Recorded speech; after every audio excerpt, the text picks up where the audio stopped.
இந்தியாவுக்கும் ரஷ்யாவுக்கும் உண்டான அந்த பைலாட்ரல் மீட் அப்படின்னு சொல்லக்கூடியது முடிவடைஞ்சிருச்சு. இந்த மீட்டிங் முடிவடைஞ்சதுக்கு அப்புறமா நிறையவே தகவல்கள் வந்து நமக்கு அஃபிஷியலான ஸ்டேட்மெண்ட்டாக வெளிவந்துகிட்டு இருக்கு. ஸோ இன்னைக்கான காணொலியில் அஃபிஷியலி ரஷ்யா இந்தியாவுக்கு என்னென்ன விஷயங்களை பண்ணுறாங்க அண்ட் இந்தியா ரஷ்யாவுக்கு என்னென்ன விஷயங்களை பண்ணுறாங்கன்றத தெளிவாக இந்த காணொலியில் பார்க்க போகிறோம். நான் உங்கள் அக்கா தமிழ் பொக்கிஷம் வழங்கும் டிபி டிஃபென்ஸ். முதல்ல இந்தியர்கள் ரஷ்யாவில் சண்டை போட்டுக்கிட்டு இருக்காங்களே அந்த பிரச்சனையிலேருந்து ஆரம்பிக்கலாம். ஏகப்பட்ட நபர்கள் இந்தியாவிலேருந்து ரஷ்யாவுக்குள்ளே இல்லீகலாக கொண்டு போகப்பட்டு அங்கே ரஷ்ய இராணுவத்துக்கு கூட பேட்டில் ஃபீல்டில் சண்டை போட்டுக்கிட்டு இருக்காங்க. அதுவும் அவங்களோட விருப்பத்தை மீறி சண்டை போட வைக்கப்பட்டிருக்காங்க அப்படின்றது மிகப்பெரிய கன்சர்னாக இருந்துச்சு. இதை பற்றி நம்மளோட பிரைம் மினிஸ்டரும் விளாடிமிர் புட்டின் அவர்களும் நேரடியாகவே உட்காந்து டிஸ்கஸ் பண்ணாங்கன்னு சொல்லி அன்அஃபிஷியலான ரிப்போர்ட்ஸ் வந்து நமக்கு நேற்று கிடச்சிச்சு. அதை பற்றி தான் நம்மளோட காணொலியில் பேசியிருப்போம்.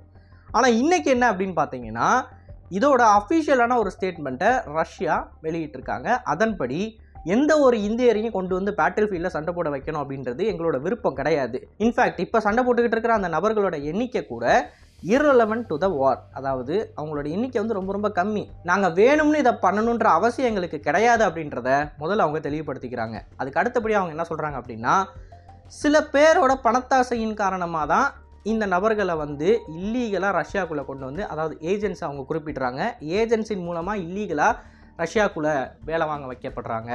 அதாவது இந்தியாவிலேருந்து ரஷ்யாவில் ஒரு செக்யூரிட்டி ஜாபு இல்லை வேறு ஏதாவது ஒரு லேபர் ஜாப் அப்படின்னு சொல்லி ரஷ்யாவுக்குள்ளே கொண்டு வரப்பட்டு அங்கே இருந்து இவங்கள பேட்டில் ஃபீல்டுக்கு அனுப்புகிறாங்கன்னு சொல்லி அவங்க ஒரு ஸ்டேட்மெண்ட்டை கொடுத்துருக்காங்க.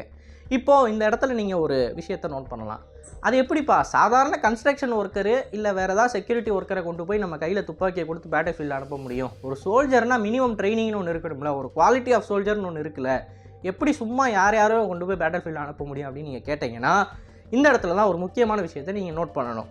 ஒரு பேட்டில் ஃபீல்டில் கையில் துப்பாக்கியை வச்சுட்டு சண்டை போடுறவங்க மட்டும்தான் தேவையா அப்படின்னு கேட்டிங்கன்னா கண்டிப்பாக கிடையாது. அதை தாண்டி நிறைய பேர் தேவைப்படுறாங்க.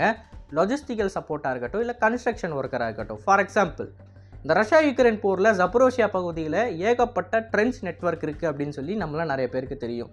இந்த ட்ரென்ச்சஸ் எல்லாத்தையுமே உக்ரைனியர்கள் வந்து அவங்களோட இராணுவ வீரர்களை பயன்படுத்தி தான் கட்டுவாங்க. வீரர்கள் இன்ஃபேக்ட் கையில் மம்பூட்டியை வச்சு தான் தோண்டிக்கிட்டு இருப்பாங்க. ஆனால் ரஷ்யர்கள் கிட்ட இருக்கக்கூடிய ஒரு முக்கியமான அட்வான்டேஜ் என்ன அப்படின்னு பார்த்தீங்கன்னா, அவங்க இந்த ட்ரென்ச் நெட்வொர்க் எல்லாத்தையுமே கன்ஸ்ட்ரக்ஷன் ஒர்க்கரை கூட்டிகிட்டு வந்து ப்ரொஃபஷனலாக கட்டினாங்க. அதில் இராணுவ வீரர்கள் பயன்படுத்தப்படவில்லை. இராணுவ வீரர்கள் உடை அணிந்த கன்ஸ்ட்ரக்ஷன் ஒர்க்கர் தான் வந்து ட்ரென்ச் நெட்வொர்க் எல்லாத்தையுமே பண்ணி முடிச்சு அந்த டேங்க்குக்கான டிஃபென்சிவ் லைன்லாம் இருக்குது பார்த்தீங்களா, ட்ராகன் டீத் அப்படின்னு சொல்லி, அது எல்லாத்தையுமே வச்சுட்டு போனது எல்லாமே கன்ஸ்ட்ரக்ஷன் ஒர்க்கர்ஸ் தான். இப்போ கன்ஸ்ட்ரக்ஷன் ஒர்க்கரை பயன்படுத்துறதுனால என்ன ப்ளஸ் பாயிண்ட்னா, ஒரு சோல்ஜருக்கு வந்து எப்படி ட்ரென்ச் நெட்வொர்க்கை வந்து கட்டுறதுன்னு தெரியும். அதாவது எங்கே வந்து இந்த ட்ரென்ச்சை கட்டினா பெஸ்ட்டாக இருக்கும் அப்படின்னு தெரியுமே தவிர, அந்த ட்ரென்ச்சை வந்து கட்டக்கூடிய அந்த ஃபிசிக்கல் எக்ஸ்பீரியன்ஸுன்றது சோல்ஜருக்கு இருக்காது. ஆனால் ஒரு கன்ஸ்ட்ரக்ஷன் ஒர்க்கருக்கு வந்து எப்படி ஹெவி எக்யூப்மெண்ட்டை யூஸ் பண்ணணும்னு தெரியும், எந்த மண்ணை எப்படி தோண்டணும்னு தெரியும். இப்படி ஏகப்பட்ட விஷயங்கள் தெரிகிற காரணத்தினால வீரர்களை வச்சு நம்ம ட்ரென்ச்சை கட்டுறதை விட கன்ஸ்ட்ரக்ஷன் ஒர்க்கரை வச்சு கட்டுறது வந்து இன்னும் நமக்கு சுலபமாக இருக்கும், குவாலிட்டி அதிகமாக இருக்கும், ஸ்பீடாகவும் முடியும். இதன் காரணமாக கன்ஸ்ட்ரக்ஷனுக்காண்டி இந்த இந்தியர்களை கொண்டு வந்து உள்ளே உட்கார வச்சிருக்கலாம் அப்படின்றது ஒரு முதல்கட்ட தகவலில் தெரிய வந்த விஷயம். இதை தாண்டி அங்கே இருக்கக்கூடிய இந்தியர்கள் கையில் துப்பாக்கி ஏந்தி சண்டை போடுறவங்க மாதிரி கிடையாது. ஏன்னா அதுக்கு வந்து எக்ஸ்பீரியன்ஸ் வேணும். அதுக்கு மாறாக யூனிஃபார்ம் போட்டு கையில் துப்பாக்கி இருக்குமே தவிர அவங்க சண்டை போடாமல் ஒரு இடத்துலேருந்து இன்னொரு இடத்துக்கு பொருட்களை கொண்டு போகிறது, ஆமுனிஷனாக இருக்கலாம் இல்லை உணவுப் பொருளாக இருக்கலாம். இப்போ ஒரு ட்ரென்ச்லேருந்து இன்னொரு ட்ரென்ச்சுக்கு வந்து அவங்க ட்ராவல் பண்ணி போய் மெசேஜை பாஸ் பண்ணுறது இல்லை உணவுப் பொருளை பாஸ் பண்ணுறது, ஆமுனிஷன் சொல்லி இந்த வேலைகளில் அவங்க ஈடுபடுத்தி இருக்கலாம் அப்படின்ற ஒரு முதற்கட்ட தகவல் தான் நமக்கு கிடச்சிருக்கு. இப்போது என்ன தான் அவங்க சண்டை போடலை அப்படின்னாலும் அவங்க இருக்கக்கூடிய இடம் அப்படின்றது ஒரு வார் ஜோன், சண்டை நடந்துக்கிட்டு இருக்கிற இடம், எப்போ வேணாலும் என்ன வேணாலும் நடக்கலாம். இப்படி எப்போ வேணாலும் என்ன வேணாலும் நடக்கலான்ற ஒரு சிச்சுவேஷனுக்குள்ளே இந்தியர்களை தள்ளுறதுக்கு அவங்களுக்கு உரிமை கிடையாது. இந்த இடத்துல தான் இந்திய அரசாங்கமும் ரஷ்ய அரசாங்கமும் ஒன்றா பேச்சுவார்த்தையில் ஈடுபட்டு அந்த இந்தியர்களை மீட்டு கொண்டு வரலான்ற முடிவு எடுத்திருக்கு. அண்ட் இன்னொரு விஷயம் இங்கே நம்ம பார்க்க வேண்டியது என்னன்னு பார்த்தீங்கன்னா, ஒரு ப்ராப்பரான பேப்பர் ஒர்க் இல்லாமல் லேபர் ஜாபுக்காண்டி நம்ம அப்ளை பண்ணுறோம் அப்படின்றப்ப அந்த பார்ட்டி, அதாவது அந்த ஏஜென்சி லீகலான ஆள் தானா, அவங்க கொடுக்குற வேலை வந்து கரெக்டான வேலை தானா அப்படின்றத நோட் பண்ண வேண்டியது நம்மளோட முக்கியமான விஷயம். இப்போது ரஷ்யாவில் மட்டும்தான் இந்த மாதிரி இந்தியர்கள் பயன்படுத்தப்படுறாங்களான்னு கேட்டிங்கன்னா கண்டிப்பாக கிடையாது. ஏகப்பட்ட நாடுகளில் இந்த மாதிரி இந்தியர்களை வேறு வேலைக்காண்டி உள்ளே கொண்டு போக வச்சு இல்லீகல் ஒர்க்கை பண்ணிக்கிட்டு இருக்காங்க. பிலிப்பைன்ஸ், வியட்நாம் மாதிரியான இடங்களில் ஃபேக் ஸ்கேமர் கால் சென்டரை வச்சு கூட நடத்திக்கிட்டு இருக்காங்க, இந்தியர்களை பயன்படுத்தி ஃபோர்ஸ் பண்ணி. இந்த மாதிரி நிறையவே கதைகள் வந்து நான் கேள்விப்பட்டிருக்கேன், நேரில் கூட பார்த்துருக்கேன். நேரில் என்னோட சொந்த கசினுக்கே இந்த நிலைமை நடந்துச்சு. அவர் ஃபாரினுக்கெலாம் போகல, ஆனால் அவரோட ஏஜென்சி அவருக்கு கொடுத்த வீசாவாக இருக்கட்டும், எல்லா பேப்பர் ஒர்க்காக இருக்கட்டும், ஒன்றுமே ரியல் கிடையாது, எல்லாமே ஃபேக்கு. அண்ட் அந்த ஃபேக்கான டாக்குமெண்ட்ஸை கொடுத்துட்டு அவங்க சொன்ன காரணம் என்ன தெரியுமா?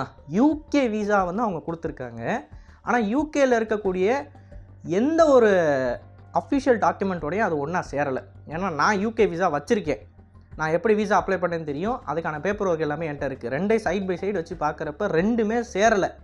அண்ட் அது மட்டும் இல்லாமல் அவங்க சொன்ன ஒரு முக்கியமான விஷயம் என்ன தெரியுமா? இதெல்லாம் வந்து irrelevant-ஆ தெரியலாம், பட் 1,00,000 பேர் சப்ஸ்கிரைபர் இருக்கீங்க, கண்டிப்பாக அதில் நிறைய பேர் வெளிநாடுக்கு போகணும் அப்படின்னு சொல்லி ட்ரை பண்ணுவீங்க, அவங்களுக்கு இந்த நியூஸ் வந்து யூஸ்ஃபுல்லாக இருக்கும். முக்கியமான மேட்ரு, யூகேக்கு அவங்க வீசா எடுத்து கொடுத்துருக்காங்க, யூகேயில் வந்து ஒர்க் பண்ணணுன்னு. ஆனால் ட்ரைனிங் வந்து சிங்கப்பூரில் இருக்குது அப்படின்றாங்க. அது எப்படி? யூகேயில் வேலை செய்யணும் அப்படின்னா யூகேயில் தானே ட்ரைனிங் கொடுக்கணும், ஆனால் சிங்கப்பூரில் ட்ரைனிங் அப்படின்றாங்க. இப்போது சிங்கப்பூரில் ஏன் ட்ரைனிங் அப்படின்னு பார்த்தீங்கன்னா, சிங்கப்பூருக்கு இவங்களை கொண்டு போய் உட்கார வச்சு அங்கே ட்ரைனிங் கொடுக்குற மாதிரி கொடுத்து அங்கேருந்து ரோடு வழியாக என்ன பண்ணுவாங்கன்னா, இப்போ நான் சொன்னேன் பார்த்தீங்களா, வியட்நாமு இந்த மாதிரிக்கான கண்ட்ரிஸுக்கு கொண்டு போய் ஃபேக் ஸ்கேம் சென்டரில் வச்சு அவங்க என்ன வேணுமோ பண்ணிக்குவாங்க. இதுதான் நடந்திருக்கும் எங்கள் அண்ணனுக்கும். நாம் வந்து இன்டர்வியூன் ஆகலை, நம்ம உஷாராக இல்லை அப்படின்னா.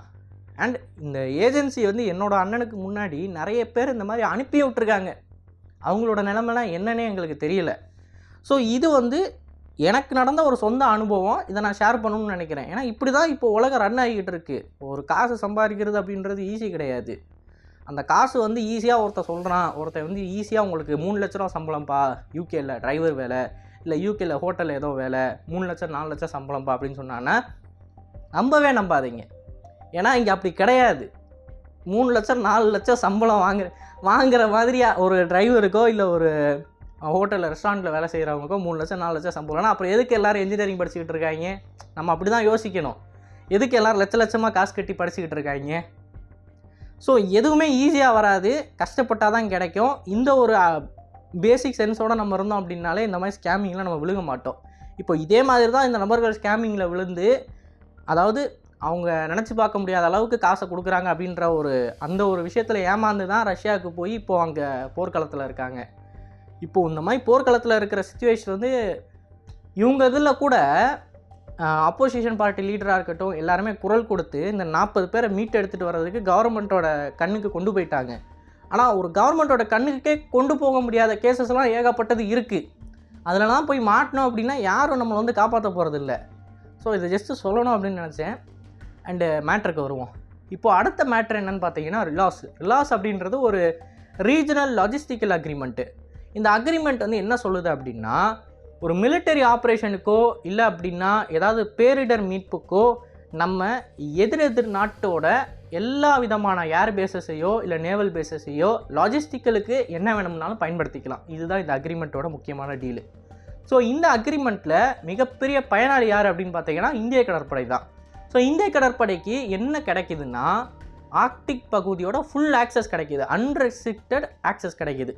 இப்போ ஆர்க்டிக் பகுதியில் பனி தானடா இருக்குது அப்படின்னு நீங்கள் கேட்டிங்கன்னா இப்போ பனி தான் இருக்குது. ஆனால் குளோபல் வார்மிங்கின் காரணமாக கூடிய சீக்கிரம் ஆர்க்டிக்கில் ஒரு மிகப்பெரிய ட்ரேட் ரூட்டே ஓப்பன் ஆகும் அப்படின்றது எல்லாரோட எதிர்பார்ப்பாகவும் இருக்குது. இந்த டைமில் இந்தியா அந்த ரிலாஸ் அக்ரிமெண்ட்டை போட்டிருந்தாங்க அப்படின்னா இந்திய கடற்படை அங்கே ரஷ்யாவில் இருக்கக்கூடிய எந்த ஒரு போர்ட்டை வேணாலும் பயன்படுத்தி ஆர்க்டிக்கில் என்ன வேணாலும் பண்ண முடியும். ஸோ அதே மாதிரி ரஷ்யர்களும் அவங்களோட கடற்படையை பயன்படுத்தி இந்தியாவில் இருக்கிற எந்த விதமான போர்ட்டை வேணாலும் பயன்படுத்தி இந்தியன் ஓஷனில் என்ன வேணாலும் பண்ண முடியும். ஸோ 2 கண்ட்ரிக்குமே இந்த 2 ரீஜியனில் ஒரு ஆக்சஸ் கிடைக்கிது, அதுவும் அன்ரெஸ்ட்ரிக்டடான ஆக்சஸ் கிடைக்கிது. இது வந்து இந்த ரிலாஸோட ஒரு முக்கியமான சிறப்பம்சம். இதே மாதிரியான ஒரு அக்ரிமெண்ட் வந்து நம்ம அமெரிக்கா கூடயும் போட்டிருக்கோம்.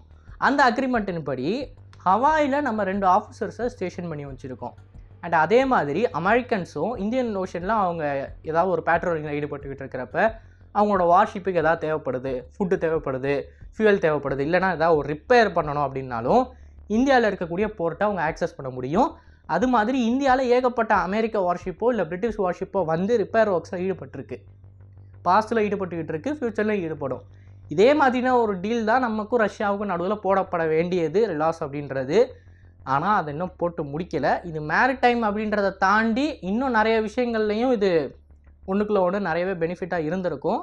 பட் இதை இன்னும் நம்ம போட்டு முடிக்கல, கூடிய சீக்கிரம் போடுவோம் அப்படின்னு எதிர்பார்க்கப்படுது. இது கிடச்சிருந்துச்சு அப்படின்னா நமக்கு ஒரு மிகப்பெரிய ப்ளஸ் பாயிண்ட்டாக இருந்திருக்கும். அண்ட் கடைசியாக வர 2 முக்கியமான அப்டேட் என்னன்னு பார்த்தீங்கன்னா, ஒன்று மேங்கோ, இன்னொன்று கூடங்குளம் நியூக்ளியர் பவர் பிளான்ட்டோடது. மேங்கோ அப்படின்றது ஒரு ஆர்மர் பியர்சிங் ரவுண்டு.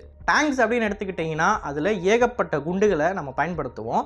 ஒவ்வொன்றும் ஒவ்வொன்று விதமான ரோலுக்கு பயன்படுத்தப்படும்.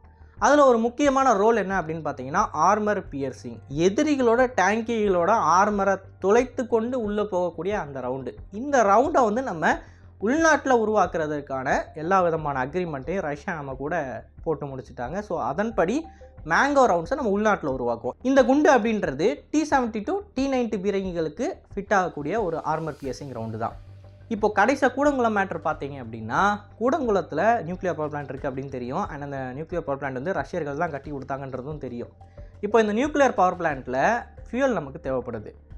ஒவ்வொரு சில காலகட்டத்துக்கும் நம்ம அதில் இருக்கக்கூடிய அந்த யுரேனியம் பேலட்ஸை மாற்றி ஆகணும். அந்த பேலட்ஸோட லைஃப் முடிஞ்சு போயிடும். ஸோ அப்படி முடிகிறப்ப அந்த யுரேனியம் வந்து நம்ம உள்ளே கொண்டு வந்துக்கிட்டே இருப்போம் பார்த்தீங்களா? அப்படி உள்ளே கொண்டு வரது வந்து நம்ம ரஷ்யாவிலேருந்து தான் கொண்டு வந்துக்கிட்டு இருக்கோம். ஸோ இதில் வந்து ஒரு அக்ரிமெண்ட் நம்ம போட்டிருக்கோம். இந்த அக்ரிமெண்ட் படி லாங் டேர்முக்கு யுரேனியமை தங்குத்தடையின்றி கூடங்குளம் அணுமின் நிலையத்துக்கு ரஷ்யா வழங்கும். இது ஒரு முக்கியமான டீல். லாங் டேர்ம் அப்படின்றப்ப அது எத்தனை வருஷன்ற அந்த ஒரு குறிப்பிட்ட டைம் மட்டும் நம்ம கிடைக்கல. பட் மோஸ்ட்லி அது ஒரு 5-10 வருஷம் அப்படின்ற மாதிரி தான் இருக்கும். ஸோ அது வரைக்கும் எந்த பிரச்சனையும் கிடையாது. நியூக்ளியர் பவர் பிளான்ட்டுக்கு தேவையான ஃபியூயல் வந்து நமக்கு ரஷ்யாவிலேருந்து தங்குத்தடையின்றி வந்துக்கிட்டே இருக்கும். அண்ட் வந்து சில நாட்களுக்கு முன்னாடி தான், சில மாதங்களுக்கு முன்னாடி தான் இந்த நியூக்ளியர் பவர் பிளான்ட்டுக்கு தேவையான யுரேனியம் வந்து ரஷ்யாவிலேருந்து நமக்கு வந்துச்சு. ரஷ்யாவிலேருந்து வர்றப்போ ஒரு ரஷ்யன் டிரான்ஸ்போர்ட் ஏர்க்ராஃப்ட் நேரடியாக மதுரை ஏர்போர்ட்டில் தான் இறங்கும். மதுரை ஏர்போர்ட்டில் இறங்கி அங்கேருந்து ட்ரக்கு வழியாக தான் கொண்டு போவாங்க கூடங்குளமுக்கு. ஸோ உங்களால் பார்க்க முடிஞ்சுன்னா பாருங்கள். என்னால் சில வீடியோஸ்லாம் பார்க்க முடிஞ்சிச்சு.